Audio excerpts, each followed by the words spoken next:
જય માતાજી, જય શ્રી કૃષ્ણ. હવારના પોરમાં મેના રાણીને લઈને નીકળી ગયા મંદિર બાજુ. પછી મેના રાણીને મૂકી દીધી ઘરે અને આપણે નીકળી બીજા દી સવારમાં ચા બનાવી નાખી અને પછી હાંડવો અને ચાનો નાસ્તો કરી લીધો. ત્યાં તો એટલી વારમાં વાસણે ધોઈ નાખ્યા અને મેના રાણીને લઈને નીકળી ગયા હનુમાન દાદાના મંદિરે. ત્યાંથી નીકળી ગયા મહાદેવના મંદિરે. રાતે આપણે ગામડે જવાનું હતું એટલે મેના રાણીને લઈને નીકળી ગયા હેલિકોપ્ટર સાઈડ. ત્યાં તો એટલી વારમાં આપણું હેલિકોપ્ટર આવી ગયું અને આ ભાઈના સોફામાં આપણે આવી ગયા. આપણા સોફામાં કંટાળો ચડતો હતો એટલે આપણે ભાઈના સોફામાં આવી ગયા. અને રાતે 12 વાગે ત્યાં આટલું બધું ટ્રાફિક છે. રાતના 1 વાગે વરસાદ બાકાજી બોલવા મળ્યો ને 2 વાગે પોગી ગયા હોટલે. ત્યાં તો સવારના પોરમાં બોટાદ પોગી ગયા.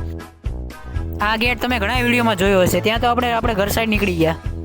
ઘરે આવીને જોયું તો કાકાનો છોકરો કેરી બતાવતો હતો અને પછી બહાર આવીને દુકાને જોયું તો બીજો કાકાનો છોકરો ત્યાં બેઠો હતો. એટલી વારમાં તો મંદિરે પોગી ગયા અને દર્શન કરી લીધા. ઘરે જઈને તમારા ભાઈ દુકાન સંભાળી લીધી. પછી મફતમાં સીન સપાટા મારતા મારતા હું અને મારો દોસ્તાર હવારના પોરમાં નીકળી ગયા રખડવા.